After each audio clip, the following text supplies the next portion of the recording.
করলা অনেকেই তেতো বলে খেতে চায় না, কিন্তু আজ আমি করলার কোনো গুণাগুণ নষ্ট না করেই ভরা করলার একটি রেসিপি আপনাদের সাথে শেয়ার করতে যাচ্ছি। হ্যালো এভরিওয়ান, আমি মিতা। স্বাদের সফর চ্যানেলটিতে জানাই আপনাদেরকে অনেক অনেক স্বাগত। তো চলুন শুরু করা যাক আজকের রেসিপিটি। তো আজকের রেসিপির জন্য এখানে আমি 5টা করলা নিয়েছি। করলাটাকে ভালোভাবে ধুয়ে পরিষ্কার করে নিয়েছি, কারণ করলাতে অনেক ধুলো বালি ময়লা লেগে থাকে, তো সেই জন্য। এবারে প্রত্যেকটি করলাটা ওপরটা আর নিচেটা একটুখানি কেটে ওপরের করলার খোসাটা এভাবে চাকু দিয়ে চেঁচে নিতে হবে, চেঁচে প্লেন করে নিতে হবে। এবারে করলার এক পাশটা লম্বালম্বি ভাবে চিড়ে দিতে হবে, যেমন ভিডিওতে দেখা যাচ্ছে না ঠিক সেইভাবে। এভাবে চিড়ে ভিতরের যে বীজটা বা ভেতরের যে অংশটা আছে সেটাকে আমরা বের করে নেব। এই কাজটি একটু সাবধানে করবেন, যেন দুদিকটাই যেন চেরা না হয়ে যায়। দুদিকটা চেরা হয়ে গেলে কিন্তু অসুবিধে হবে। একদিকটা হালকা করে চিড়ে এভাবে ওপর দিকটা একটুখানি প্রেস দিলে না একটু ফাঁকা হয়ে যাবে, দিয়ে চাকু দিয়ে কিংবা চামচের পেছন দিকটা দিয়ে আপনি বীজগুলো বা ভেতরের অংশটা খুব মানে সহজভাবে বের করে নিতে পারবেন। তো দেখুন ঠিক এভাবে বীজগুলো আর ভেতরের অংশটা বের করে কালারটাকে পুরো খালি করে নিতে হবে। এভাবে পুরো ভালোভাবে আমি বীজগুলোকে বার করে নিয়েছি, দিয়ে একদম করলাটাকে ভেতর থেকে পুরো খালি করে দিয়েছি। দেখুন পুরো খালি হয়ে গেছে করলাটা। তো এভাবে আমি সব করলাগুলোকে তৈরি করে নেব। আর করলার যে বীজগুলো আর যে ছালটা আছে, খোসাটা, এটাকে আমি ফেলবো না, এটারও আমি ইউজ করব। যদি করলার বীজগুলো একটু পাকা থাকে না, তাহলে ওটাকে আপনি বাদ দিয়ে দেবেন, ওইটার ইউজ করা যাবে না। যদি নরম থাকে তাহলে আমরা বীজটা ইউজ করব। এখানে আমার সব করলার বীজগুলোই নরম ছিল, তো আমি কিছুই ফেলবো না, সবটাকেই ইউজ করব। তো দেখুন আমার সব করলাগুলোই আমি ভালোভাবে ভেতরের অংশটা বার করে পরিষ্কার করে নিয়েছি। তো এবারে আমি বীজটাকে রেখে দেবো, এটা আমরা ইউজ একটু পরে করব। ততক্ষণে আমি কড়াইতে জল দিয়ে দিচ্ছি, আর এর উপরে একটা স্ট্যান্ড রেখে একটা সাদা থালা এর মধ্যে বসিয়ে দেবো, দিয়ে এর মধ্যে করলাগুলোকে রেখে দেবো। 7 থেকে 8 মিনিটের জন্য করলাগুলোকে আমি স্টিম করব। এভাবে করলার কোনো গুণাগুণই নষ্ট হবে না। তো চলুন যতক্ষণ আমার করলাগুলো স্টিম হচ্ছে, এদিকে আমি বাকিগুলো তৈরি করে নিই। তো এখানে যে বীজটা আর যে খোসাগুলো ছিল করলার, সেগুলোকে আমি হালকা মিক্সিতে চালিয়ে নেবো। আপনি চাইলে এগুলোর এমনিও ইউজ করতে পারেন, কিন্তু আমি একটুখানি মিক্সিতে চালিয়ে তারপরেই ইউজ করি।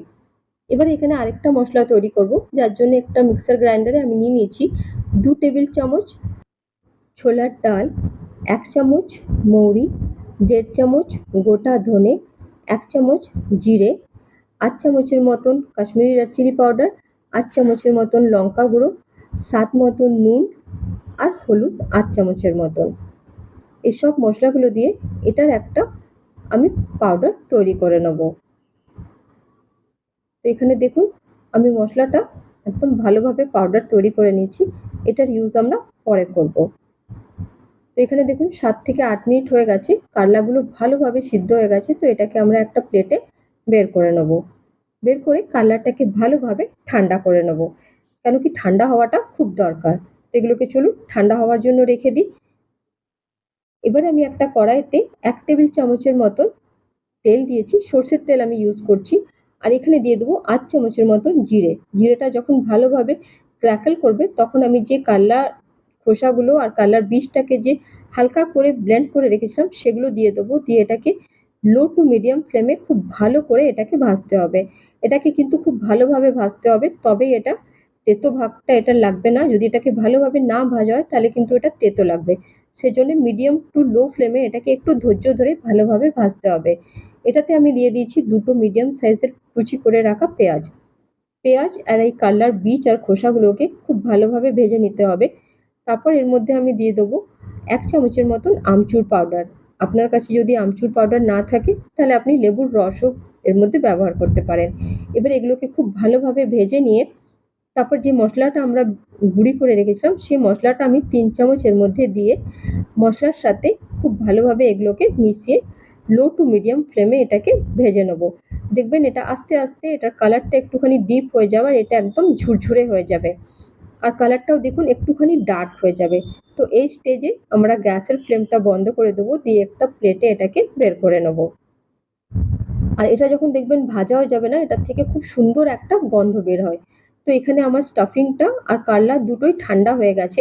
এবার আমি একটা কারলা নেবো, দিয়ে ওর ভিতরে যে মশলাটা আমরা তৈরি করে রেখেছি সেই মশলাটাকে ভালো করে ঠেসে ঠেসে ভরে দেবো।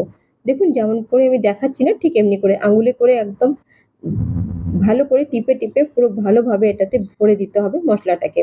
দিয়ে হালকা করে সাইডটা এমনি করে টিপে দিলে এটা জয়েন হয়ে যায়। যদি আপনার অসুবিধে মনে হয় তাহলে কোনো সুতো আপনি এর মধ্যে বেজিয়ে এটাকে লক করে দিতে পারেন, কিন্তু আমি সুতো টুতো কিছু বেজাইনি, বাস এভাবে হাত দিয়ে চেপে দিলে এটা ভালোভাবে সুন্দর হয়ে যায়।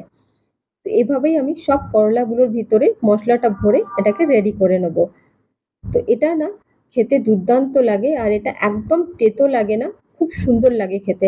আপনি ভাত, রুটি, পরোটা যা কিছুর সাথে হোক এটা দারুণ লাগে খেতে। আপনি একবার এভাবে বানিয়ে দেখবেন, সত্যি বলছি খেতে খুব ভাল লাগে খেতে। তো এইভাবে দেখুন আমি সব মশলাগুলোকেই কারলার ভিতরে স্টাফড করে দিয়েছি, তো সবগুলোই আমার তৈরি হয়ে গেছে। তো চলুন এবারে আমি আগের প্রসেসে যাই। এবারে একটি প্যানেতে আমি তেল নিয়ে নেবো 1 টেবিল স্পুনের মানে 1 টেবিল চামচের মতন তেল নিয়ে নিয়েছি। তেলটা যখন ভালোভাবে গরম হয়ে যাবে তখন আমি একে একে এর মধ্যে কারলাগুলোকে দিয়ে দেবো। দিয়ে হালকা আঁচেতে এটাকে ফ্রাই করতে হবে। এক দু পিঠ এপিঠ ওপিঠ করে এটাকে ভালোভাবে ফ্রাই করে নিতে হবে। তো এইভাবে দিয়ে যখন হালকাভাবে এটা ফ্রাই হয়ে যাবে তখন যে মশলাটা আমরা করে রেখেছিলাম সেই মশলাটা আমি এর মধ্যে দিয়ে দেবো। এখানে আমি 2 টেবিল চামচ যে মশলাটা আগে বেটে রেখেছিলাম সেই মশলাটারই ইউজ করব।